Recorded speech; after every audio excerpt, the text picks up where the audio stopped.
We're down to the final few days for Bob Black to be a member of the WFMJ news team and as assistant news director and anchor of the 6 and 11 o'clock news. Bob, it's been a tremendous career for you. Started more than 40 years ago in radio. What stands out most for you? There are a lot of favorite memories. Probably one would be getting to interview Ronald Reagan in the White House. Another would be when we were live at 6 and 11, several nights when we were covering the United Nations Symposium on Organized Crime in Palermo, Sicily. Prior to that, I don't think anything like that had been done, to be live at 6 and 11 each night, half a world away. And that was 2, 3 in the morning over there. Right, there was a 6-hour time difference, so when it was 6 o'clock here, it was midnight over there, or 11 o'clock over there. So our days and nights kind of get mixed up. And that was all done by satellite, nothing like we have now with some of the technology. What about some of the people that you've encountered? You mentioned President Reagan, but some of maybe the local people that really stand out to you. Well, Jim Trafficant, obviously, it was front and center many of the years during my career. Pat Ungaro. I think Pat Ungaro restored my faith in public officials in a community that has been, for a large part, riddled with corruption. But Pat was one of those guys that came in and we knew, and we saw throughout his career that he was a man of integrity and restored, I think restored public faith in the office, and I think became an example for a lot of other people that who had public careers in the Valley. As far as the stories, I know the Trafficking trial. You were up there just about every day for that. Yeah, well, there were a lot of us that were up there. that was the story. Yeah, that consumed a lot of time. One of my favorite stories people don't know about, but it was when Pete Buchheit had his construction company and was building a mall over in Saudi Arabia, and the royal family wasn't paying the bills, so Pete Buchheit stopped construction on the mall, and the royal family, in retaliation, grabbed the employees, the workers' passports and their visas and wouldn't let them leave. And this went on for a couple of weeks. And it was an international cause celeb for a while, and people were all centered in Washington trying to work out a deal through the State Department to get these guys released. And when they finally were released, Lyle Williams was the congressman at that time, and he flew to New York to bring these workers back home. Well, he flew their families up there too. And he asked me if I wanted to go along. I said, oh, sure. So we're at LaGuardia Airport, and we have the tearful reunion of Pete Buchheit's employees and their families, and all the tears and the hugging and everything. So we get back on the plane to fly back to Youngstown. And as we landed, we're taxiing up to the terminal. And they open the plane doors, and all the media are there, all the networks and the newspapers and everything. And I was the first one off the plane. I just remember the looks on their faces. But what about the GM story? Because you traveled to meet with the former general manager of GM, and I know that was a big story here locally. Which one? The GM, where they almost left, and I think you went down there to interview the former, whose name escapes me right now. Herman Moss. Herman Moss, exactly. Herman Moss. Yeah. Well, again, there were a lot of GM stories. I remember, we went out to the Los Angeles Auto Show when they unveiled the new product, which then was the Cobalt, and that was an important story when you're talking about Herman Moss.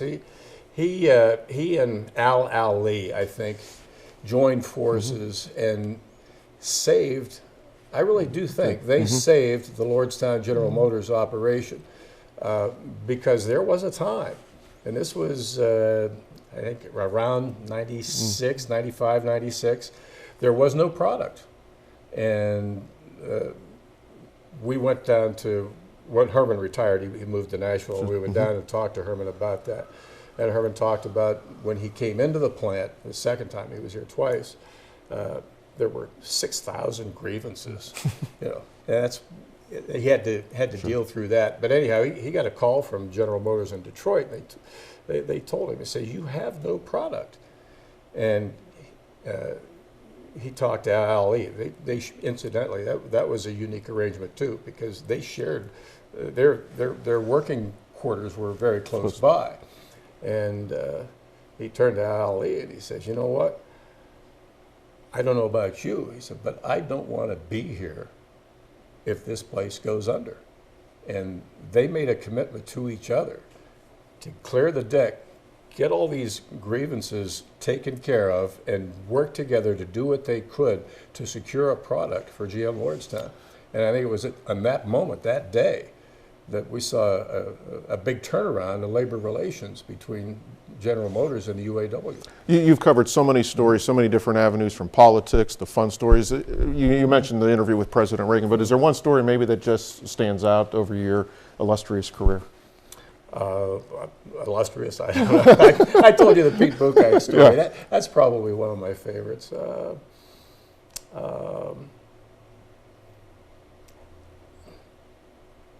When we made it several trips to Washington, D.C., and probably one that was gratifying, not just for me personally, but it demonstrated the commitment of 21 WFMJ to take a chance to go get the story.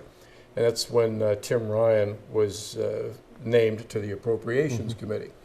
We had gotten feelers, hints that there was a possibility at a young age for Tim Ryan to be appointed to this powerful committee. We didn't know that was going to happen, but we made the decision to buy the plane tickets, go to Washington, and if it did happen, we would have him on the 6 o'clock news live that night. So we boarded the plane in Pittsburgh and flew down there, still not knowing. We didn't know till we hit the ground in Washington that he had indeed been selected to the Appropriations Committee, and it was quite a feather in his cap, and it was quite a feather in ours because we had him live from NBC News Channel with the Capitol building in the backdrop at 6 o'clock that night. The great look down there. Oh, yes. Yeah. What are you most proud of?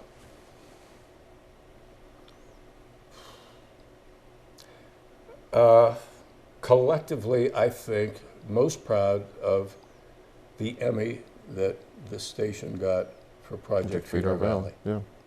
When you stop and think about the magnitude of the hunger problem in this area and the commitment that the newsroom and the station made to do something about it and continue to do. We're in our 9th year for Project Feed Our Valley. We raised a lot of money, over $500,000, collected a lot of food with the help of a lot of people. Sure. You know, we publicized everything. 500,000 pounds of food and $500,000.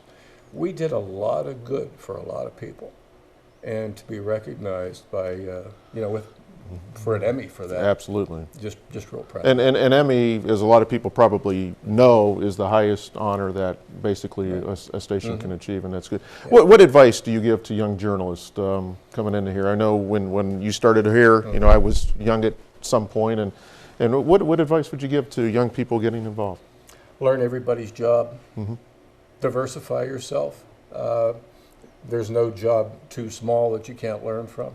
The more jobs you know, the more things you know to do, the more indispensable you're going to become and make yourself more valuable to the news organization. Last question in this segment: how do you want viewers to remember you, as you embark on a new journey here?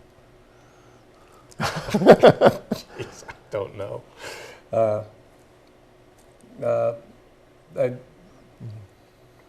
Just a guy who